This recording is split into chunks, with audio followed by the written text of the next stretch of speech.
virgin shall conceive and bear a son, and they shall name him Emmanuel.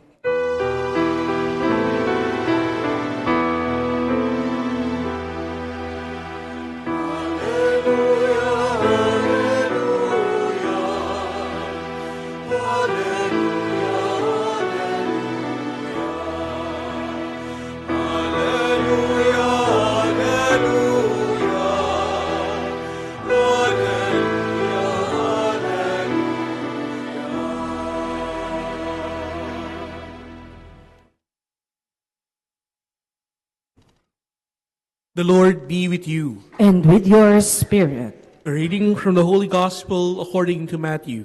Glory to you, O Lord.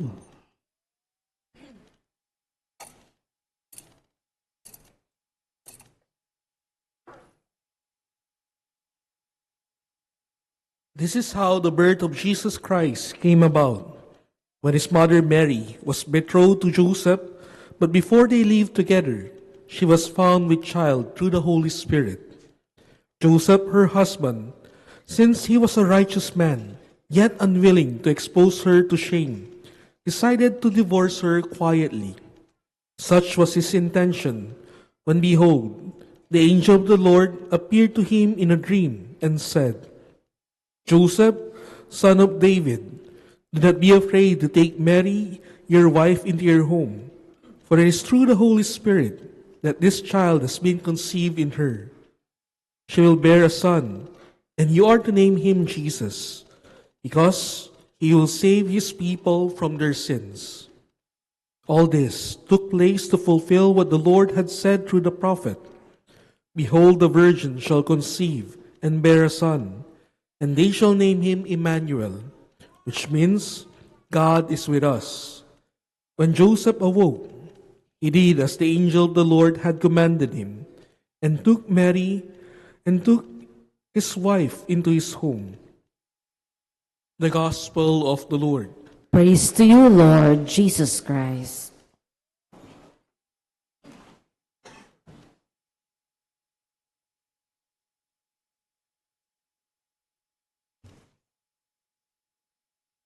My dear brothers and sisters, we praise and thank God for gathering us this evening to celebrate this Eucharist on the fourth Sunday of Advent and also our sixth Simbang Gabi.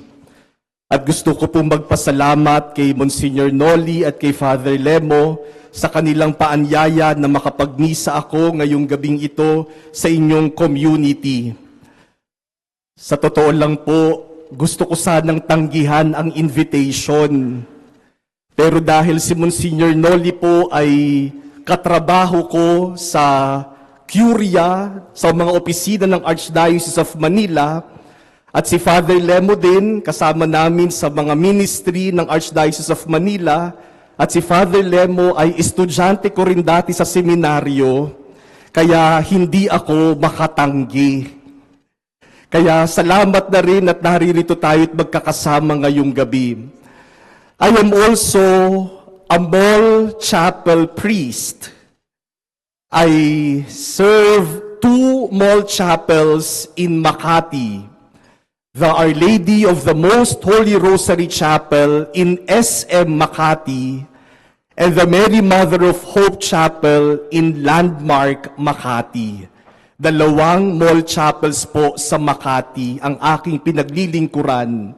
Kaya kapag binibiro ako ng mga pari, sinasabi nila, itong si Reggie masyadong maswerte, may Landmark na, may SM pa. You've got it all. No? But I am proud to say that Landmark Makati Chapel is no ordinary chaplaincy, mall chapel, because it has been declared as a mission station. At si Monsignor Noli is really working hard to declare Mega Mall Chapel as a mission station. And I think it will be coming very soon. Alam niyo po, kapag mission station, ibig sabihin para na rin siyang parish. So hindi lang misa at mga kumpisal pwedeng magbinyag. Sa landmark po, meron kaming binyag at may marami nagpapabinyag kasi nandun na lahat. May chapel, magpapabinyag, lalabas lang ng chapel, bahala na kayo pumili kung saan niyo gustong mag-reception. Sa landmark po at sa mission station, pwedeng magkasal. Imagine having a wedding in a mall chapel. Just the other day, I had my second wedding at Landmark Makati Chapel. Yun ang gusto ni Monsignor Noli, magkaroon ng kasal dito sa Mega Mall. And technically speaking, as a mission station, like a parish, pwede rin po magkaroon ng funeral mass.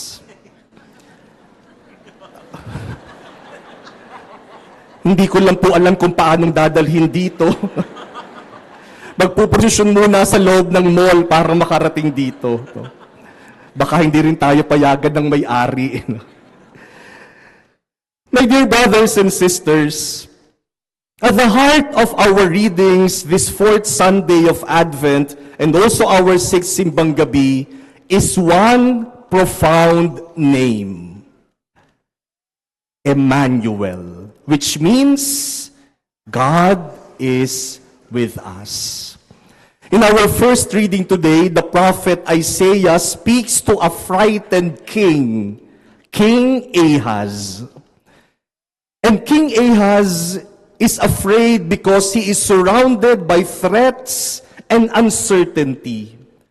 May panganib, may banta sa kanyang kapangyarihan at sa kanyang kaharian. And God offers King Ahaz a sign. The prophet says, a virgin shall have a child, and the son will be Emmanuel. Take note, my dear brothers and sisters, that the sign offered by God to King Ahaz is not a powerful leader who would topple down his enemies. The sign is not political or revolutionary success. The sign given by God to King Ahaz is presence. Emmanuel, God is with you. Sa harap ng mga panganib sa iyo, sa kaharian mo, sa kapangyarihan mo, ang katiyakan na ibinibigay sa iyo ng Diyos ay kasama mo siya. In our gospel, we heard about the story of Joseph, who was confused and in pain. Joseph discovers that Mary is pregnant, and he is sure he is not the father of that child.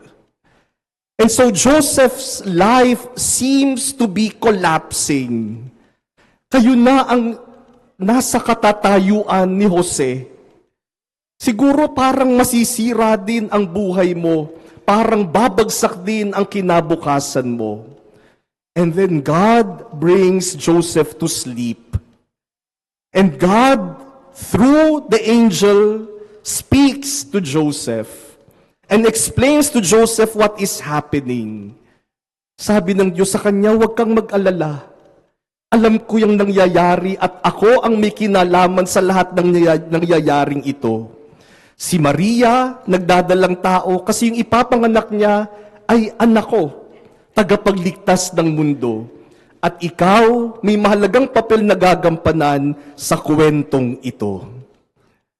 And this is the fulfillment of what the prophet spoke. A virgin shall be with child, and the son will be Emmanuel, God with us. Mga minamahal na kapatid, hindi ba't napakasarap pakinggan na ang Diyos ay Emmanuel? Ang Diyos ay sumasa atin. Ang Diyos ay kapiling natin. That is the assurance given to us by God. I am with you. I am always with you. And many times, this is how God deals with us. Kapag meron tayong problema, hindi naman agad-agad nagbibigay ng solusyon ng Diyos. Kapag meron tayong mga tanong sa buhay, hindi naman agad-agad nagbibigay ng sagot ang Diyos. Kapag meron tayong mga hindi katiyakan sa buhay, hindi naman agad-agad nagbibigay ng kalinawan ang Diyos. Kadalasan ang sinasabi lang ng Diyos, wala mang solusyon pa, wala mang sagot pa, at hindi man malinaw pa, pero ang sigurado ay ito, I am with you. Kahit wala pang solusyon, kasama mo ako. Kahit wala pang sagot, kasama mo ako. Kahit hindi pa malinaw, kasama mo ako. And many times, that is already enough. Many times, that is more than enough. The assurance that God is with me is already a reason for me to be at peace. My dear brothers and sisters, this is the gift of God to us. Jesus is Emmanuel, the God with us. You know, many people feel the absence of the people whose presence matters most in their life. We can even say that we are living in a generation of absence. Because many people feel the absence of the people whose presence matters most in their life. Many people feel alone. Many people feel sad. At lalong-lalo na po kapag panahon ng Kapaskuhan, yung mga taong malungkot, mas tumitindi ang lungkot. Yung mga taong nag-iisa, mas ramdam na ramdam nila yung pag-iisa. But today, Jesus assures us, no one is alone. Walang nag-iisa at walang dapat malungkot dahil kasama ninyo ako. I am with you. Yan ang katiyakan at assurance na ibinibigay sa atin ng Panginoon. My dear brothers and sisters, do you believe that Jesus is really Emmanuel? Do you believe that Jesus is really God with you? Naniniwala ba talaga tayo na ang Diyos palagi kong kasama, kaya hindi ako nag-iisa? Narito palagi ang Diyos. But the deeper question is, do I believe that God makes His presence felt through others? Alam natin ang Diyos ay Emmanuel, God is with us. Pero kadalasan yung presensyang yun ng Diyos ay pinaparanas niya, pinaparamdam niya sa pamamagitan ng ating kapwa-tao. Sa pamamagitan ko. Ako ang magiging presensya ng Diyos para sa iba. Saint Paul in our second reading today talks of his apostolic ministry. Siya ay alagad ni Jesus. At sabi ni San Pablo, ang pagiging alagad ay hindi lamang yung magpahayag ng salita ng Diyos. Ang pagiging alagad ay hindi lamang yung pumunta ka sa iba't ibang lugar para sumaksi kay Jesus. Apostolic ministry is basically presence. Iparamdam sa iba ang presensya ng Diyos. Because if Christ lives in us, then we become the visible presence of God to others. Tayo ang magpaparamdam na ang Diyos ay kasama natin. Tayo ang magiging Emmanuel. And that is the invitation to all of us. If you believe that Jesus is Emmanuel, the God with us, then be Emmanuel. Be Emmanuel. To the people who are sad, lonely, and depressed, especially this Christmas, be Emmanuel to them. To the people who are aged, who are sick, the elderly, be an Emmanuel to them. To people who feel the pain of separation, the pain of losing a loved one, a family member, a friend, be Emmanuel to them. To people who are hopeless, be Emmanuel to them.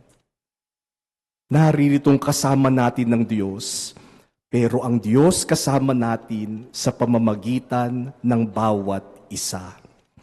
And especially this Christmas, let us be Emmanuel to one another. In fact, the greatest gift that we can give each other is that, be Emmanuel, be present, be the God who is present in our midst. Isa po sa mga classical na kanta kapag panahon ng Pasko ay yung Give Love on Christmas Day. But the best expression of love is presence.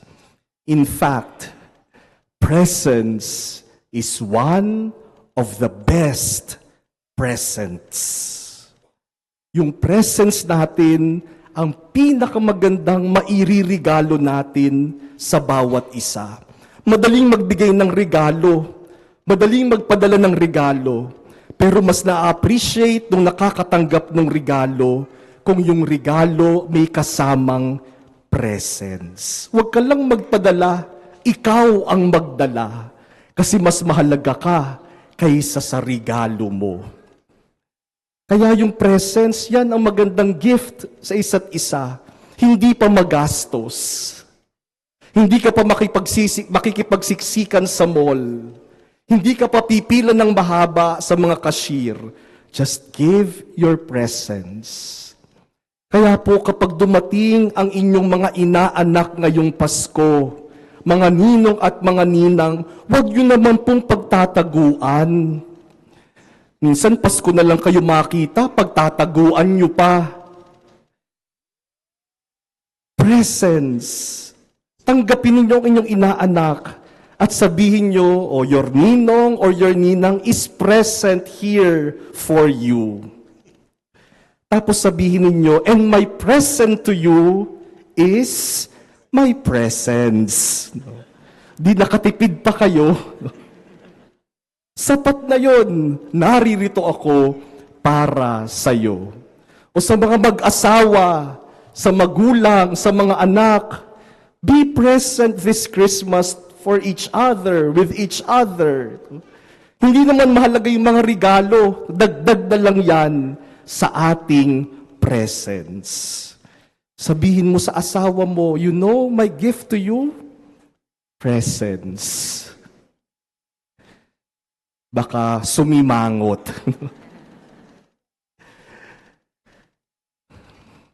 May we be Emmanuel to one another.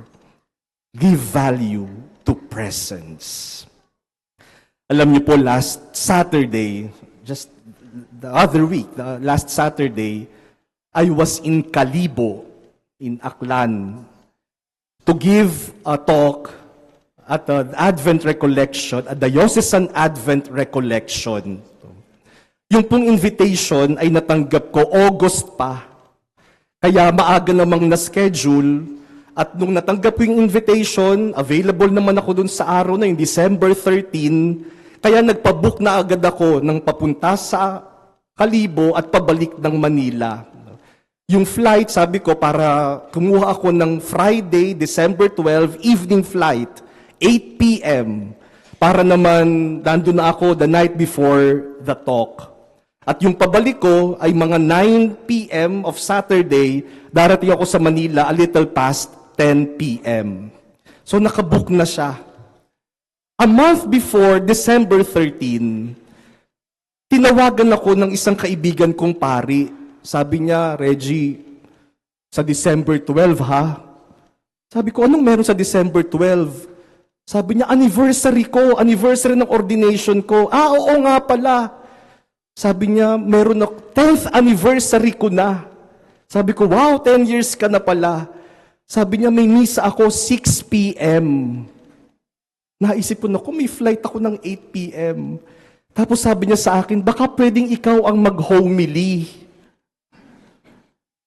Sabi ko sa kanya, alam mo, may flight ako sa papuntang Kalibo ng 8 p.m. Pasensya ka na. Sabi niya, Reggie naman, minsan lang ako magte-10th anniversary. Regalo mo na sa akin to. Sabi ko, paano yung flight ko? May tok ako kinabukasan. Check mo, baka may ibang flight. Sabi ko, sige, check ko. Pag merong ibang flight, sige, tatanggapin ko yung invitation mo.